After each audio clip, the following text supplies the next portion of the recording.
নমস্কার, আপনারা দেখছেন নিউজ ভ্যানগার্ড। সঙ্গে রয়েছি আমি শুভেন্দু। চোখ রাখবো এই মুহূর্তের গুরুত্বপূর্ণ সংবাদগুলির দিকে।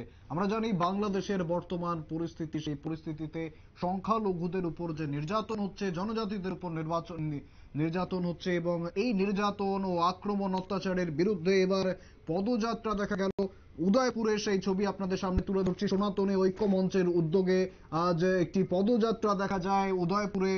যেমনটা জানা যাচ্ছে, বাংলাদেশের যে সমস্ত সংখ্যালঘুরা রয়েছেন, জনজাতিরা রয়েছেন, তাদের উপর যে বর্বরচিত আক্রমণ হচ্ছে, যে নির্যাতন চলছে, সেই নির্যাতনের প্রতিবাদে, সেই আক্রমণের প্রতিবাদে আজ পথে নেমেছেন সনাতনী ঐক্য মঞ্চের যারা কর্মকর্তা রয়েছেন। তারা ঠিক কি জানাচ্ছেন শুনবো একবার।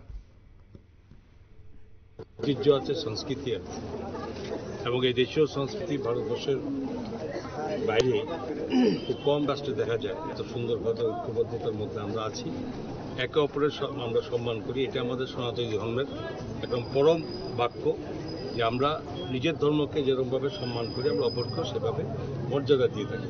এটা আমাদের একটা আদর্শ, এটা ভারতীয় সংস্কৃতি, সনাতন ধর্মের সংস্কৃতি।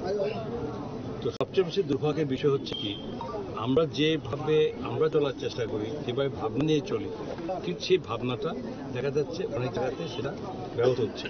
খুব দুঃখের সঙ্গে আমাদের বলতে হচ্ছে যে এই পার্শ্ববর্তী বাংলাদেশে তাদের সরকার পরিবর্তন, এটা তাদের ইন্টারনাল ম্যাটার, সেটা হতেই পারে, কিন্তু তার পরিপ্রেক্ষিতে তাদের সরকার পরিবর্তন তাদের ব্যাপার।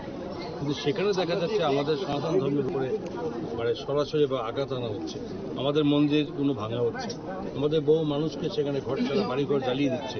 কিন্তু এটা স্বাভাবিকভাবে এটার জন্য এটা ওখানেই প্রতিবাদ আমাদের এখান থেকে অনেক করা হয়েছে, দেখা যাচ্ছে তারপরে সেখানে এটা সমাপ্ত হচ্ছে না, থামছে না স্বাভাবিকভাবে।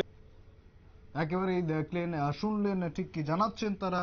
বাংলাদেশের যে সমস্ত সংখ্যালঘু রয়েছেন, সংখ্যালঘুদের উপর আক্রমণ, নির্যাতন, পাশাপাশি মন্দির, প্রতিমা ইত্যাদির উপর যে বর্বরতা চালাচ্ছেন মৌলবাদীরা, তারই প্রতিবাদে আজ এই পদযাত্রার আয়োজন করা হয় উদয়পুরে, এমনটাই জানা যাচ্ছে। পাশাপাশি এই যে ঘটনাগুলি রয়েছে, সেই ঘটনাগুলির তীব্র বিরোধিতা করলেন সনাতনী ঐক্য মঞ্চের কর্মকর্তারা।